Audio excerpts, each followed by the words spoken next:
You follow them into the night.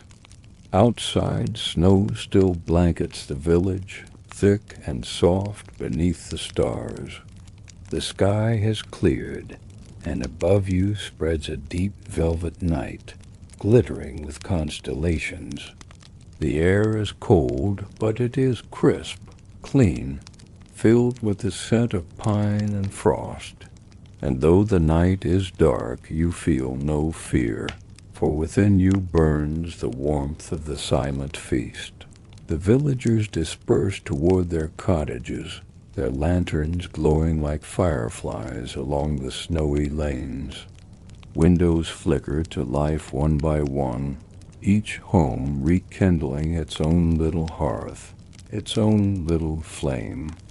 The abbey stands watch above them all, its stone walls silvered by moonlight. And you stand for a moment longer, breathing in the night. The silence is vast, yet it is not empty.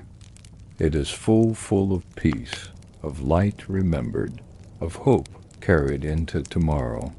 The silent feast of Candlemas Eve is over. And yet it is not, for its quiet remains with you, lingering in your breath and your heartbeat, in the stillness that now cradles you toward rest. Close your eyes, dear listener, and let the silence guide you inward. For the story continues not only here, but in the dreams that await you. Breathe slowly now. Each word is a lantern, guiding you deeper into stillness.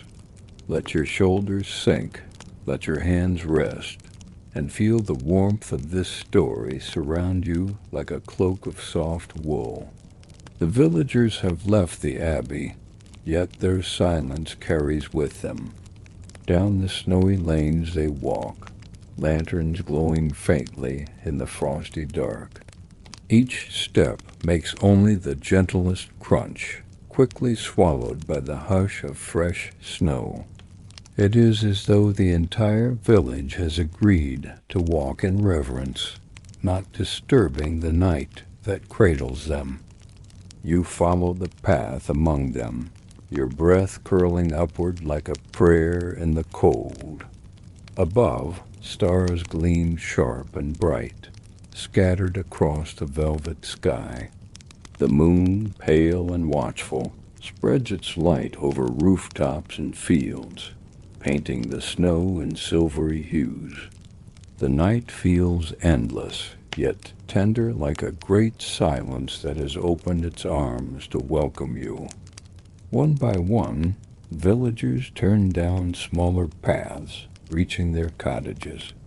Windows begin to glow with soft firelight, each home kindled again after the journey.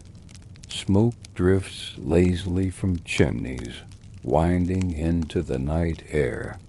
Inside, families gather close, setting their lanterns upon tables, their flames flickering gently, as guardians of the night.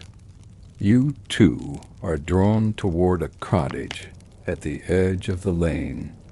Its roof is laden with snow, its doorway framed by bundles of herbs hung to dry sage, thyme, rosemary, each carrying the memory of warmer days. A faint glow seeps through the shutter cracks, promising warmth within. As you step inside, the air changes. The chill falls away, replaced by the gentle heat of a hearth. The scent of wood smoke mingles with that of bread resting on a wooden board, crust crisp and golden from the bakehouse earlier that day. Candles flicker upon the table, their flames steady, their light pooling like honey across the room. You remove your cloak and hang it by the door, snow melting into droplets that darken the wool. The floorboards creak softly beneath your feet as you move toward the hearth. There, logs burn slowly, releasing the sweet crackle of fire The sound as calming as a lullaby. You sink into a wooden chair nearby, letting the warmth seep into your bones, easing every muscle into rest. Close your eyes for a moment. Listen. The fire crackles. The wind brushes faintly at the shutters. The beams of the cottage roof groan gently as they adjust to the night air. It is a small symphony, unhurried, meant only for you. On the table, a candle stands tall in its holder. Its wax drips slowly, forming delicate rivers that harden into pale ridges. You find yourself mesmerized by its flame, the way it leans, the way it lifts, always reaching upward, yet never leaving its place. It is alive in its own quiet way, breathing in rhythm with you. The cottage walls are lined with shelves of simple things, jars of preserved fruit, bundles of dried herbs, wooden bowls stacked carefully, a few books worn from many hands. Each object carries a sense of continuity, of life lived simply yet fully, of gratitude for every season's gifts. You sit there, breathing slowly, feeling the peace of Candlemas wrap around you. It lingers not only in the abbey, but here in every home, in every heart that carries the memory of tonight's light. After some time, the family of the cottage moves about softly. A woman ladles broth into a small pot to warm for the morning meal. A child curls up on a bench, his eyes half-lidded, his candle cradled safely in a clay lantern by his side. An elderly man sits by the hearth, carving quietly at a piece of wood, his hands slow, his face serene. None of them speak loudly. Their voices, when used, are hushed, as though still honoring the vow of silence begun in the abbey.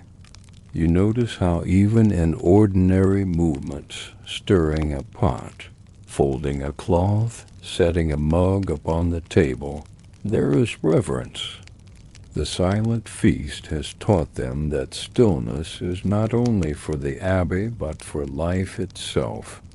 Every action can be carried out with quiet devotion, every breath a prayer of gratitude. Outside, snow continues to fall lightly, though now it seems softer, gentler, like a blessing spread across the earth. The wind has calmed, whispering instead of howling.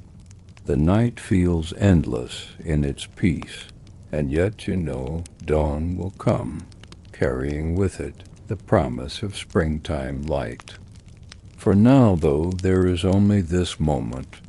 You lean further back in the chair, letting the warmth lull you. The crackling fire begins to sound like a distant song. The candle's flame blurs gently before your eyes, golden halos melting into the dark. The silence of Candlemas wraps around you as surely as a blanket, and within this silence, you begin to drift. The villagers, too, settle into sleep.